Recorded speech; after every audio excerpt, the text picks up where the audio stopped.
ان کے بعد تشریف لا رہے ہیں محمد یاسین سلم، ان کا موضوع ہے عصر حاضر اور اہل ایمان۔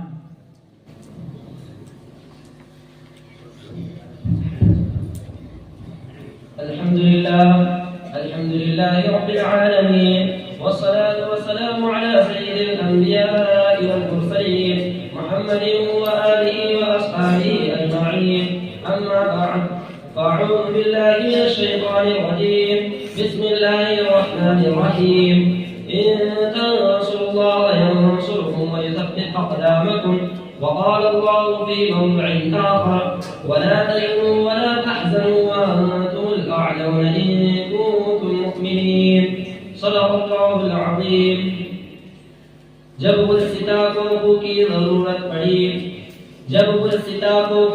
ضرورت پڑی، سب سے پہلے ہی گردن ہماری کٹی، پھر بھی کہتے ہیں ہم سے یہ اہل چمن، یہ چمن ہے ہمارا تمہارا نہیں۔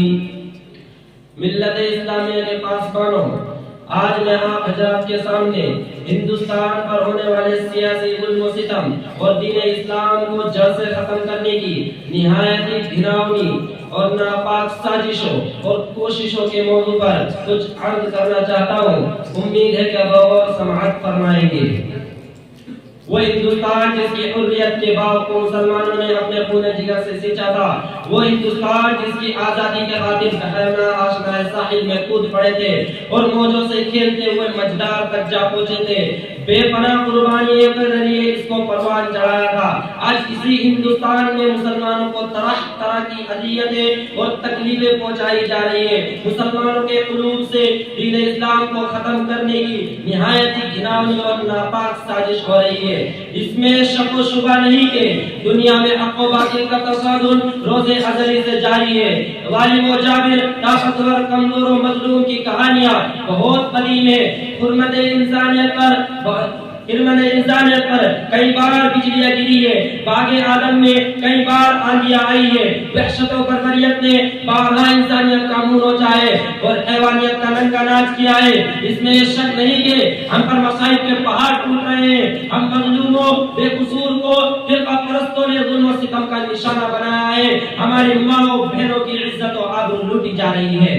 ملت اسلامیہ کے پاسبانوں، یوں تو ہندوستان میں کسی بھی دور میں مسلمانوں کا حامی کوئی نہیں تھا، لیکن جب سے ان فرقہ پرستوں نے ہندوستان میں جنم لیا، اس وقت سے مسلمانوں کی رہی سہی سکون و چین چھن گیا، کیونکہ ان فرقہ پرستوں نے ہمہ وقت مذہب اسلام کو مٹانے کے لیے نہ جانے کیسی کیسی رچنائیں رچی ہے۔ غور تو کرے، کبھی وندے ماترم جیسی گندی و ناپاک چیز کو نافذ کرنے کا حکم ہوتا ہے، جس کی وجہ سے مسلمانوں کی نیند حرام ہو گئی ہے۔ آج بھی بہت سارے اسکولوں میں یہ گیت گائے جاتے ہیں، جس گیت کو ایک بار پڑھنے سے انسان خارج از اسلام ہو جاتا ہے، جس گیت کو ایک بار پڑھنے سے مسلمان نہیں رہتا۔ ہندوستان کے مدارس و مکاتب میں بچوں کو پڑھنے کے لیے مجبور کیا جا رہا ہے اور یہ الزام لگایا جا رہا ہے کہ جتنے بھی فسادات ہو رہے ہیں ان کے پیشوا لیڈر یہ ملا ہے، اس لیے پہلے ان کو ختم کیا جائے۔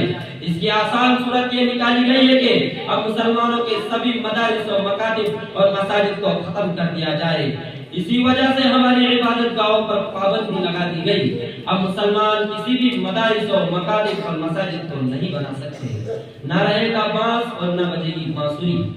لیکن شاید ان کو یہ معلوم نہیں کہ جب تک مسلمانوں کی سانس چلتی رہے گی اس وقت تک دین اسلام پر اور مدارس و مکاتب پر کسی بھی طرح کی آنچ نہ آنے دیں گے۔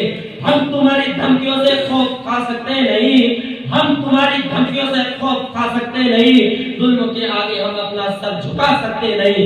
ہے یہی تاریخ اپنی، ہے یہی اپنا فلسفہ، ہم زمانے میں دبانے سے ابھرتے ہیں صدا۔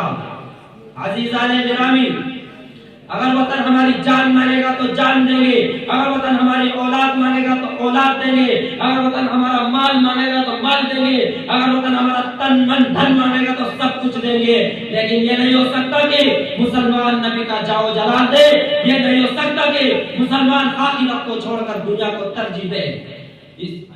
اب میں اپنے شرح پر اس تقریر کو ختم کرنا چاہتا ہوں۔